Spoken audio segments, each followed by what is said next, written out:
are back in today, NFL Week 16 predictions. Not too many games left till the playoffs. We'll get some playoff prediction videos out there. I mean, we got 18 weeks in the season. We're 16 in. It's flying by. And guess what? We almost went flawless for the second time this year. We already had one flawless week. We almost got a second so far. Now, this is before Sunday Night Football, and we're 12-1. And the one we got wrong was the highest scoring game of the year, 48-42. Bills take down the Lions. And it hurts. We could have been undefeated heading into the last three games of the week in Week 15, but we'll take it. We're 161-56 all year, and man, oh man, we're cooking, it seems like. Now, Week 16, fantasy football semi-championship games, right? So if you're in the semis, better win. Don't choke. Broncos, Chargers, Thursday Night Football. Now, the Broncos, they did not look good at all coming out of halftime. Going into halftime, they were losing to the Colts. Embarrassing. Coming out of halftime, Anthony Richardson had his helmet on backwards and basically gifted the Broncos a free win. And the Broncos defense played a lot better in the second half, and they ended up destroying the Colts in a game where they were already favored. So, it was a little sus at halftime, but they came out looking good. Chargers, on the other hand. Chargers, they went into half, pretty even with the Buccaneers. And guess what? I knew the Buccaneers were going to win. It was my lock of the week, and they handled business. Mike Evans, man, he made the Chargers safeties look silly. Obviously, he's going to be a Hall of Famer, but still, that's embarrassing. Bo Nix and Courtland Sutton, they actually look like a good duo now. Maybe Courtland Sutton can have a similar type game to Mike Evans here, which the Chargers need to stop that. I like the Los Angeles Chargers at home here. I think the Chargers offense, Ladd McConkey, Justin Herbert, Big Q, Quentin Johnson, I think they'll put up some points. Chargers win and cover the 3-point spread. Texans at Chiefs. Now we got three. No, we don't. We have two Saturday games this week. We have one at 1 p.m. on Saturday and then one at 4:30 p.m. on Saturday. We got the Texans and Chiefs, 1 o'clock. Going to be a very good game. And you know what? This is going to have to be my lock of the week right here. It's risky, but it's going to have to be my lock. This is tough. I don't know if Mahomes is going to play, and I'm thinking he probably might not. He's got the ankle sprain. It's too close to call right now. He's week to week, and it's a short week. They have the Steelers on Wednesday after this game. I don't like how it's looking. The Texans, their offense looked good, man. Nico Collins, the dog. Joe Mixon, he had the worst game of his life, and they still handled the Dolphins 20-12. I liked how the Texans played, honestly. I think they can a lot of room for improvement. I think the Texans go into Arrowhead and beat the Chiefs on the road, assuming no weather, assuming we have an injured or not Mahomes at all. Now, honestly, another part of this, I think Carson Wentz is a good quarterback.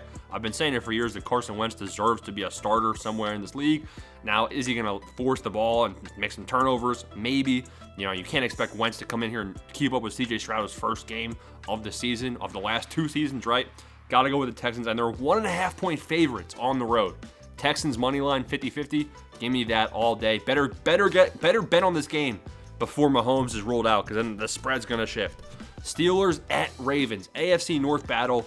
Big playoff implications right here. Ravens 6-point favorites. Now, Lamar Jackson looked really bad the first time these teams played, and Lamar Jackson basically had a nice practice. He had a nice practice game in Week 15 against the Titans, I believe, where he threw like 5 touchdown passes. And he's warm. He got his warm-up game, man. He had his worst game versus the Steelers. They're going to bounce back and beat Pittsburgh right here. Steelers did not look good at all offensively. The Steelers' offense has me a bit worried. Now, Pickens probably back for this game. He's been out the last couple of times, so don't overreact if you're a Steelers fan looking at that offense. I think they'll be better with Pickens, but I think the Ravens handle business here on Saturday. Give me the Ravens. 6-point spread. I don't like that. Give me the Steelers to cover 6 points. I think the Ravens win. Patriots at Bills. Now, the New England Patriots are terrible. Buffalo Bills are very, very good offensively. Josh Allen, kind of improves his MVP odds in my opinion. We'll see how Lamar Jackson ends the season out. The Bills, I really, really like their offense, but the Bills defense has now let up 40 points in back-to-back games. And I'm starting the Bills defense in the semifinals against the Patriots. Surely the Patriots are not going to move the ball against the Buffalo Bills defense. They were a good defense, but prior to the last two games when they played the Rams, great offense, and the Lions, great offense. I think the Bills bounce back defensively here and destroy the Patriots, and the Bills are 14-point favorites. Man, I don't know about that. Probably a pretty even line, tough to bet against. I'll go with the Bills 14, though. Giants at Falcons. Falcons are 10-point favorites here. Haven't seen the Falcons on Monday Night Football. And the Falcons, they're on the no-bet list, so can't talk about the 10-point spread because I hate the Falcons. The Giants look so bad. They don't have a quarterback. Tim Boyle, Tommy DeVito, Drew Lock. Nobody knows. Tyrone Tracy is in prison. Malik Nabers is also in prison, but he did have a solid game in week number 15. Got to go with the Falcons here for the money line. Not betting on this game. We'll see how the Falcons look on Monday. Lions at Bears, NFC North. And the Lions and Eagles are tied record-wise. Lions currently hold the tiebreaker for the top seed. So, the home field advantage implications if the Lions and Eagles eventually face each other. So, the Lions and Eagles both are going to be playing continuously. So, this is a high-stakes game for this high-win team of the Lions. Lions should handle business. Now, the Lions are 7.5-point favorites. Keep in mind, the Lions just played the Bears on Thanksgiving. They looked really good going into half. They were destroying them, and then the Bears figured things out. And the Bears almost beat the Lions. Let's not forget that. So the 7.5-point spread, give me the Lions by 7, I guess.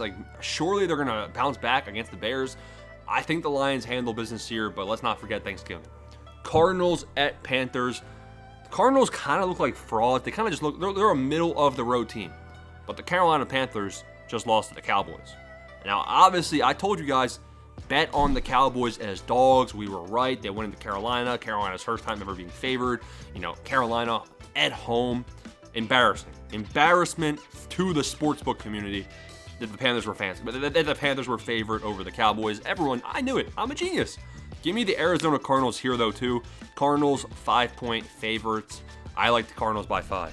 Rams at Jets. Now, I think this will be a good game, but I think that the Los Angeles Rams, who just destroyed the Rams, just beat the 49ers. The Rams just beat the Bills.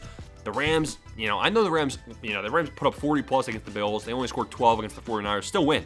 Rams defense is good. Now, the real reason the Rams only scored 12 is because of the bad weather in the first half. The Rams easily could have scored 20+ against San Francisco's good defense. I mean, the Rams, I think they're in a good spot to beat the Jets. I think Rams by 3, that spread looking pretty good as well. Next game up, we got the Eagles and Commanders. We saw the Eagles handle Washington pretty easily the first time, and I think that's going to happen again. Jalen Hurts and the offense. He obviously heard the noise. The Eagles came out passing the ball. Now, is A.J. Brown dead? We don't know. He went down grabbing at his knee. That's going to be a big impact factor. But luckily, the Eagles just showed they can win the game when Saquon Barkley is dead, because Saquon did absolutely nothing in Week 15 against the Eagles opponent. So now we got the Eagles going into Washington, who almost lost to the Saints. Eagles by 3.5 seems like a lock as well. Now, spread, always risky, but Eagles money line for sure. Browns at Bengals, AFC North matchup. Now, the Cleveland Browns, they're not good, man. Jameis Winston, I don't even know how many interceptions Jameis Winston threw before he got pulled from that game. Browns defense is good, of course, but the Bengals offense, I don't know. This is tough, man. This is very, very tough. Jameis Winston, he gets hot. If Jameis Winston can keep up with Joe Burrow, then I think the Bengals defense, who is awful, the Bengals defense sucks, and the Bengals defense might crack under pressure. I'm going Bengals money line. Personally, this seems like a trap game for Cincinnati. Titans at Colts. Who cares about this one? Definitely not me. Both of these teams not looking good. Really tough game to predict right here, honestly, as well. Who's going to be the Titans quarterback? Are the Titans just going to run it with Tony Pollard? What type of day can we expect from him? Indianapolis at Indianapolis. Just got embarrassed by Denver. Almost had the game within their grasp. I think the Colts have a decent passing attack on certain days. I think maybe this is one of those days. We'll go with the Colts. 4-point line, not touching it. The Vikings at Seahawks. Now, the Seattle Seahawks, haven't seen them yet. I'm thinking they're going to keep it close with Green Bay, and I think Green Bay pulls away at the end, maybe winning by 7 or 10 points against Seattle. Now, it's a home game for Seattle, the 13th fan, all that jazz. The Minnesota Vikings, haven't seen them yet play either. So it's hard to predict without seeing these two teams. The Vikings are 2.5-point favorites. They're the higher record team. I feel like the Seattle Seahawks are playing for more, though, because the Vikings should already be in that wild card type conversation, pretty easily. They're not really at as much risk here. But we'll see how both of these teams look. As of right now, I'm going with Minnesota. Again, seems like a trap game for Minnesota, in my opinion. Jaguars at Raiders. Man, this is the toilet bowl. Hopefully you're not on your toilet bowl in fantasy. The Raiders are currently 1-point favorites at home. Is Aiden McCarron playing? Is Desmond Riddler playing? Who knows? Mac Jones actually looked pretty good. He put up like 19 fantasy points. So, streamer option, I guess. It's not looking good. I'm going to go with the Jaguars. We got to go with the dogs somewhere. Jaguars as dogs on the road. Barely dogs. 1 point underdogs heading into Las Vegas. Just because Brian Thomas is going to be the most explosive player on the field. Obviously, Max Crosby, but let's see what Brian Thomas Jr. can do. 49ers at Dolphins. Ooh, the 49ers are 1.5 point dogs. That's very, very tempting. The Dolphins offense looks good. The Dolphins need to start winning, man. They might be eliminated. I'm not even sure if they're eliminated at this point. Actually, this is basically a playoff game. Now, I don't think either of these teams make the playoffs, but I can tell you right now, whoever loses is going to be eliminated. Dolphins are 1.5 point favorites at home. And this is going to have to be the game where you add to your parlay where you either win your parlay or you lose your parlay betting on this 50-50 game. It's tough, man. The 49ers running back, not good. It's not looking good for the 49ers running backs. Dolphins offense does look high-powered, but they're trolling at times. I'm going with Miami at home, surely. Then we got the Buccaneers at Cowboys. Sunday Night Football, and we could have a bloodbath. I expect CeeDee Lamb to do all right. Everything else, man, Buccaneers are only 4.5 point favorites. Let me see what the Buccaneers just did. The Buccaneers were 3 point dogs. I picked them because I'm a genius. And they just beat the Chargers. 3 point dogs. Final score, 40 Buccaneers, Chargers 17. And they're only 4.5 point favorites against the Cowboys, who are bad. And the Cowboys have won, one game? One game maybe all season at Jerry's World? Jerry ain't going to be happy on Sunday. Give me the Buccaneers by 14. Saints at Packers, final game, Monday Night Football, Christmas Eve. We have Thursday football, Saturday football, Sunday football, Monday football, Wednesday football, Thursday football. A lot of football coming up.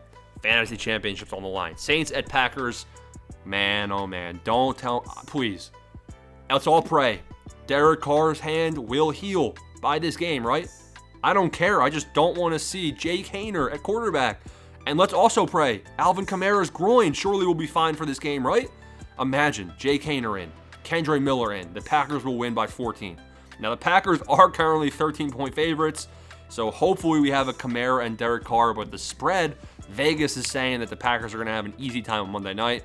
I'm going with the Packers money line for sure. The spread, we'll have to see the injury report. And there it is. That's week 16. Comment down below who you got. Smash the like and subscribe button. Peace out. Thanks for watching.